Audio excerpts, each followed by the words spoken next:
I don't need any water just as yet, but I will if I stay here long because, my friends, here I am on the fringe of the great Saharan Desert, the largest hot desert on planet Earth. Emphasis on largest hot desert on planet Earth, because deserts, my good friends, are defined by the amount of precipitation that falls on the area over the course of the year, not by temperature, and not if it's sandy or rocky or has anything else. It's all about precipitation. I think the general rule is less than 10 inches of precipitation, be it rain, sleet, snow, or hail, a year, less than 10 inches a year, qualifies your area as a desert. Okay, well, the largest desert in the world is Antarctica, covered with snow and ice. You're like, oh, it's got lots of stuff on, lots of precipitation, right? Now, it gets less than 10 inches a year, but it just never goes anywhere because it's so cold, so it just keeps stacking up. But the Sahara, the mighty Sahara, is the largest hot desert. This is a place that gets temperatures in excess of 90, 100, 110 degrees in the big hot summer months. And on the precipitation front, it's full on desert for sure. They're way under the 10-inch mark because I believe over half the Sahara gets less than 3/4 of an inch of rain a year. And the other half gets only about 2 inches on average. I'm sure there's some places to get 3 or 4, but this is one arid landscape, the largest hot arid landscape on planet Earth. And my friends, this sucker is large. I want to say roughly, just guesstimating, 3,500 miles long by about 2,000 miles wide. That's just a kind of a rough average. You could fit the entire United States of America inside the Saharan Desert. Woo! You could fit the entire state of China inside the Saharan Desert. Of course, the U.S. and China are roughly about the same size. So, point is, this sucker's big, this sucker's dry. And this sucker is a divider of Africa. What do I mean by that? It's a divider climatically as well as culturally. And I assume historically. Climatic is obvious. This is full-on dry, full-on desert, surrounded by fringe, short, scrubby grasslands, and a little bit of Mediterranean-style climate up near the Mediterranean coast, particularly around Morocco, Algeria, Tunisia. But the vast expanse is full-on, full desert. And by the way, desert does not, again, qualify that it's sand dunes. I intentionally picked this little piece of the fringe of the desert here to show you some sand behind me. This is atypical for the Sahara, though. Most of the Sahara is rocky, craggy, and I'll show you some landscape here where I'm at. It's rock-covered, strewn, small hills that are craggy and rocky, and it's a rocky landscape, like Mars or something. Only a small percentage of it is full-on what you would consider sand dunes, big, and those things can get big too, hundreds of feet high, and they're called ergs, actually, E-R-G. So most of the Saharan is rocky, dirt, flat landscape, some salt flats here and there. Most of it's kind of rocky, though, all over the place, with some erg, sand dunes scattered in. Okay, that's the north. That's the Saharan part of Africa. What about the rest?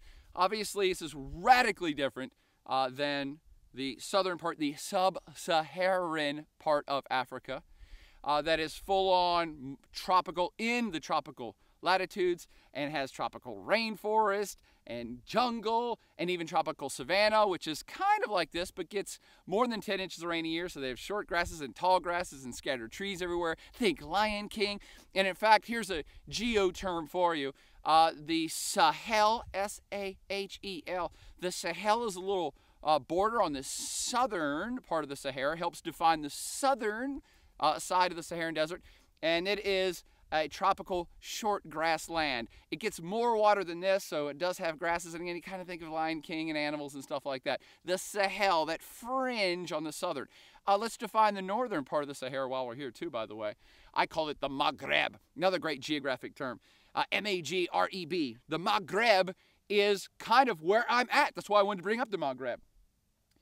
I have been, for the last couple days, traveling through the Atlas Mountains. And the Atlas Mountains aren't just one single chain. There are a whole series of chains that float all the way up northwestern Africa. Mostly in Western Sahara, Morocco, Algeria, over to Tunisia. And it's a series of ranges, all kind of with the name Atlas in them. There's the Middle Atlas, the High Atlas, which is where I'm on the fringe of right now, the Anti-Atlas, the Tel Atlas, which is a coastal range that runs from Algeria over to Morocco. and the Saharan Atlas, which run through Algeria. All these are different chains that run up on the northwestern coast of Africa, and they do help define the northern fringe of the Saharan Desert. So in between the Sahel and the Atlas Mountains, and of course the Mediterranean Sea up there and the Red Sea, that's the borders of this voluminous, ginormous, dry area. Back to the Maghreb for a second, though. What's that mean? The Maghreb is this area I've now defined, the Atlas Mountain Ranges in northwest Africa, that is traditionally separate from the rest because the Sahara is a divider from the rest of Africa. And it's mostly Berber people, or at least it was back in the day, 100% Berber.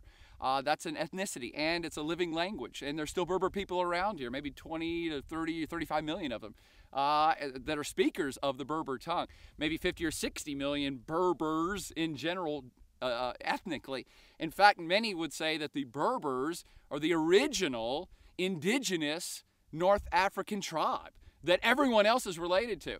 And I only wanted to point this out because they kind of have their own culture, their own history, their own language, their own ethnicity, and they've been here for a long time, maybe the proto-humans up in this part of the world. They're different than the Arab peoples from the Arabian Peninsula. I know when people see landscapes like this, or they hear North Africa or the Saharan Desert, they think of Bedouin tribes and Arabs and camel riding Arabs that are coming across the sand dunes.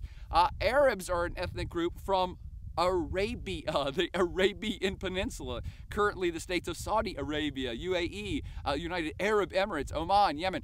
That's where Arab people are originally from.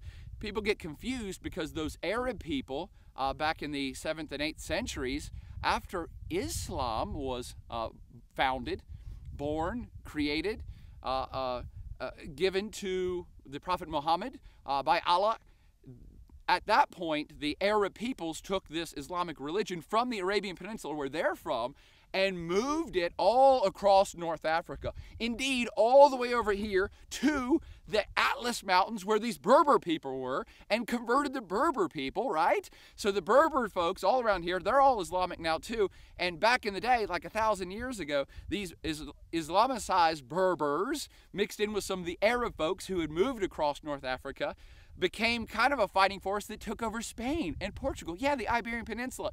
The expansion of the Arab Islamic Empire started in Arabia, way over there, made it all the way here, all the way to the far fringe of the Saharan Desert here in the Atlas Mountains, and expanded all the way into Europe.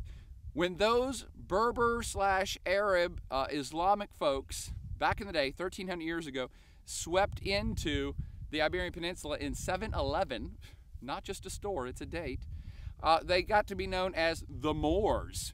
So maybe you've heard this term. Maybe you've heard the term Maghreb, this area we're here, this coastal area, the Atlas Mountains, this historic Berber territory. It now consists of countries from western Sahara to Morocco to Algeria to Tunisia. This is the Maghreb, defining the Saharan Desert on that fringe, but also historically the Maghreb produced these folks called the Moors that invaded Europe with Islam. Now, back to the Sahara.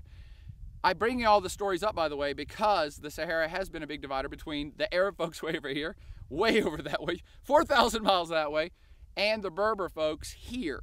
The Berber folks are becoming Arabicized a lot, I should say, because I've talked to a lot of folks around here. But again, Berber is still a living language, still a different ethnic group. But when Islam takes over a place or is adopted in a place, the Arab language usually is too. So a lot of folks around here speak and read Arab as well. And a lot of Berber folks feel like, oh, maybe they're losing their identity and they're fighting back to save their language. All the folks who brought me out here through the Atlas Mountains are all Berbers. It's all Berber country. You can still go to Berber villages in the mountains of the Atlases. You can go to Berber encampments and Berber Bedouin encampments around here in the Sahara. But let's get back to the Sahara. This big desert has been a divide between the Arab folks over there, the Bedouin folks over here, that Islam helped bridge and conquer. Okay, the Sahara is a divide climatically between North Africa and South Africa. It's also culturally a big divide between North Africa and South Africa. As I've now told the story, the Arab folks who came out of the Arabian Peninsula with Islam spread Islam throughout all of North Africa, Saharan Africa. Sub-Saharan Africa is not only not Arab folks, nor Berber folks. So ethnically, they're different folks. We might say tropical Africa, black Africa, tribal black Africa. They are, in today's world, mostly not Islamic. They're mostly Christian down there. So another group from another part of the world went down and started converting folks down there. So you have ethnic differences between North and South, that the Sahara splits, climatic differences, obviously, vegetation differences, obviously, historic differences, obviously, religious differences now, obviously. The Sahara is the divider of all these things, but there's always a but when I'm in the desert. It's not as if no one ever crossed the Sahara. So I'm saying it's this great divide, but back in the day, there were all sorts of caravan trading routes between North Africa and South Africa. That's where the camel comes in, the ship of the desert. Of course, don't need any water, so they can carry big cargo loads from South Africa, Southern Africa, Sub-Sahara Africa, up here to the north. And indeed, I am on one of the very such classic trade routes that folks would have been coming in out of the desert over here on their camels, in their convoys, bringing in things from very rich kingdoms back in the day, the Kingdom of Mali. Let's see, get my bearings here. Kingdom of Mali down that way. The Ghana coast, there was a huge Ghana empire, a big Mali empire down that way for a very long time in different periods that were exceptionally rich in gold. They also had a lot of salt. Also, they would have been bringing in, say, exotic animals from sub-Saharan Africa. So you have these camel caravans bringing in all these exotic goods, particularly gold and salt, into these areas. Many of the small cities and villages that are in the Atlas Mountains grew up as way stations, as trading stations where people would bring in their stuff and barter. And I can only imagine 1,000 years ago, these hubs of activity that were really cosmopolitan, especially given that this is the landscape they're in. It would have been amazing to see these little villages and cities with people from all over Africa, possibly the world, maybe European traders there, maybe Arab traders there, sub-Saharan African folks in here trading. What a crazy cosmopolitan place. But it ain't like that no more. While you did have classic Western Saharan trade routes that would have connected up the Ghana coast, the Mali Empire, Timbuktu, which is down that way, the classic ancient capital of Mali, the Mali Empire, Timbuktu. People would have been coming up here to make it to Marrakesh and then offload stuff. Marrakesh is near Casablanca. Would bring stuff through the mountains, offload in Marrakesh, take it to the coast, then trade with Europeans or to put it on boats and take it around to the Mediterranean to trade in the classic Middle East. That was the western route, the western paths over here. But you also have, of course, had a lot of north-south bridging of the Sahara over on the other side, where the Nile River was, the classic Nile River civilizations. The Egyptians spring to mind, but those Nubians over there as well, and Phoenicians and other folks that used the mighty Nile that went way north, started way south and headed north. That connected up folks and bridged the Saharas too. But again, the Sahara is always kind of a divider one way or the other. Those trade routes are way over there. These trade routes were over here. This religion's up here. That religion's down there. So the Sahara, fantastic, biggest hot desert on the planet. And now not a whole lot of activity happens here anymore because it's the largest big hot desert on the planet. What happened to all that activity I was just talking about with the Nile and the Nubians and the Berbers over here trading with the Mali Empire? Well, we had this thing called technology come along. So while back in the day, trekking across the desert with 1,000 pounds of salt would have been worthwhile at the end when you traded it, it's not so much anymore.